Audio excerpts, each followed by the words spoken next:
del mundo.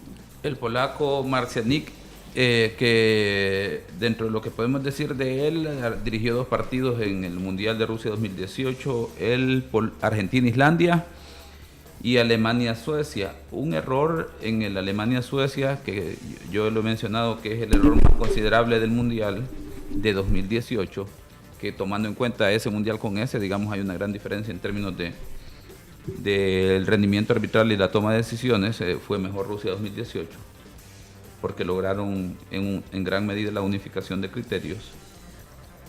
Esa situación le cuesta, en el Alemania-Suecia no sanciona un penal y termina a favor de Suecia. Suecia termina perdiendo 2-1 y eso le cuesta la participación a Szymon Marcianik. Y luego tiene ahí, como lo ha dado a conocer la FIFA, la historia que en el 2001 estuvo, digamos, por un periodo de retiro por temas de salud, y luego se regresa y termina clasificando dentro de la lista para los árbitros de la Copa del Mundo. En este Mundial dirigió 2 partidos. De repente generaba dudas si era un árbitro para la final por el tema de que no había tenido la cantidad de partidos o partidos en la ronda final. Y se genera la situación como por ejemplo el tema que otros árbitros expertos o exárbitros también mencionan el tema de cómo es que vas a designar a un árbitro en la Copa del Mundo solo por dirigir 2 partidos cuando hay otros árbitros que tienen mayor cantidad de partidos y posiblemente mayores elementos para evaluar. Pero luego uno tiene que revisar que el ciclo de la Copa del Mundo en los 64 partidos son los 64 partidos finales, es la fase final de la Copa del Mundo.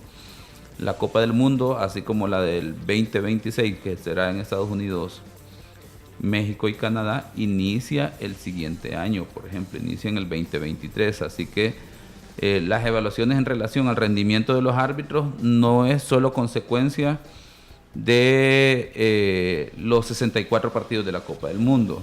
Entonces quiere decir que cuando llegan a los 10, 15 días, dependiendo del calendario, antes de la competición, ya todos llegan con un perfil porque han sido evaluados, ya saben de sus capacidades, sus virtudes y defectos y de lo que pueden ser capaces. Entonces, con los partidos del Mundial solo terminan de reafirmar para qué están. Y por ejemplo, podemos hacer una analogía en relación a lo que hizo Argentina, por ejemplo. Porque ya lo mencionó Emiliano, de repente uno ve que en todo el Mundial, me parece que en un partido entró de sustitución Dybala, ¿verdad? En un sí, partido, en el octavos de final. En el último, no, con Croacia. Contra Croacia. Porque estaba 3-0. Exacto. Entonces, y luego ingresa en este partido de la final, que fue minuto 118, me parece que es, me corrigen. Sí. Y entonces la pregunta es, ¿para qué ingresa? Minuto 123, de hecho. Porque se dieron 6 minutos adicionales y para que juegue 3 minutos, pues bueno, el entrenador dijo, en estos últimos 3 minutos puede generar algo, de hecho generó una situación, y luego para los penales, estratégicamente, lo vas a utilizar en los momentos que te puede ser efectivo. Y lo más extraño, ¿no?, que seguramente para eso no lo pusieron, que él participa en una situación defensiva, que es algo que no esperábamos de él, ¿no? En la última de Mbappé, se saca a 3 argentinos en el área que no lo quieren ni soplar porque sabían que podía ser penal, y el que llega de frente, digamos, a auxiliar a la defensa es Dybala y la termina sacando al lateral, y es donde se acaba el partido. Sí, exacto. Entonces, volviendo al punto del análisis arbitral, Szymon Marcianik, pues bueno, lo eligieron después de haber hecho 2 partidos, que los hizo bastante bien, para la final porque consideraron que era el árbitro que tenía el perfil adecuado de acuerdo a las características de los equipos y todos esos elementos que se analizan en términos de el desempeño arbitral, el perfil, carácter del árbitro y lo que se puede esperar del partido. A mí me parece que fue un arbitraje que para la exigencia del partido estuvo muy bien, con una nota sobresaliente porque inicialmente tiene la valentía de, al minuto que es 22, de sancionar la acción de falta de penal, cuando para muchos o para algunos, más que para muchos, ponen en discusión el tema sino que no era, pero yo no sé si sería el tema de que consideran que no era, o ese sentimiento de considerar que tal vez que Messi o Argentina no debería de ganar el partido, por qué sé yo, por elementos que ellos analizan.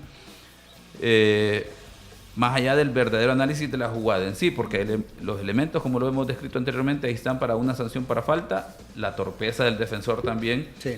Y Emiliano acaba de decir algo en esa última jugada de que interviene Dybala, en el sentido de que los defensores no quieren ni tocarlo porque piensan que va a sancionar penal. Entonces quiere decir que los defensores le dan la razón de ambos equipos. Cuando uno veía que entraban al área los jugadores, los defensores ya así evitaban el contacto y que el jugador atacante pudiese ejecutar la acción sin ningún tipo de interferencia, que es lindar en falta. Entonces quiere decir que las dos acciones sancionadas inicialmente en los 90 minutos como faltas por parte del árbitro Marcianic fueron avaladas por los mismos jugadores. Claro. En la acción en sí y luego en el desarrollo del partido. Y bueno, las dos acciones de penal acertado, no necesita la ayuda del videoarbitraje como consecuencia de que hay elementos para sancionar la falta.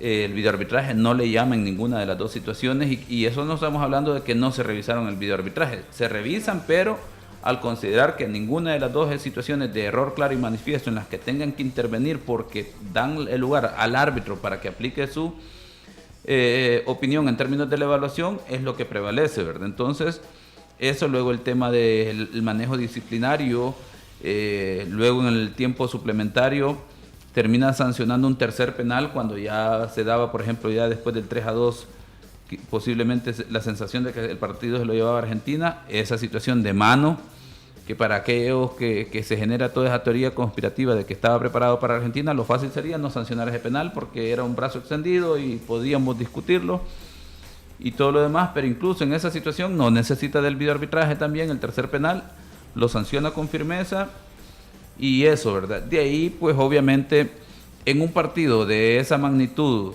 que así como han fallado jugadores, cuerpos técnicos en las sustituciones, que lo que hemos descrito, no solo en este partido, sino a lo largo del Mundial, también un árbitro es bien difícil que tenga un partido perfecto. Sí. Siempre hay errores, situaciones a mejorar, en las que se fallaron, que por eso las buenas notas de un árbitro en un partido andan entre 8 y 8.9.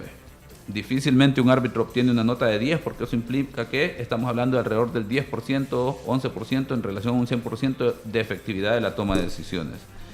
Y luego si es más abajo de 8, pues quiere decir que hay deficiencias o algunas situaciones que tuvieron un impacto de manera negativa o equivocado en el desarrollo del juego. Entonces, un árbitro, creería yo, que en el partido de la final su trabajo fue sobresaliente, tomando en cuenta que no hizo uso del recurso de la tecnología, a menos la situación del gol, que me parece que la hubiesen decidido sin uso de la tecnología, pero ahí ya cuando el balón sobrepasa la línea, el sistema de detección automática de gol automáticamente le valida al árbitro a través del reloj. De brazalete, ¿verdad? Sí, que incluye el chip, las cámaras, los sensores y la comunicación alrededor del árbitro para decirle el balón ha traspasado la línea, es gol. Entonces, ahí pues obviamente ya es automático, no es que el árbitro va a terminar de decidir, pero en todo caso creo yo que fue una jugada que así como que dudas no quedaron, ¿verdad? Porque el balón traspasó alrededor de medio metro, si lo queremos ver así. Metro.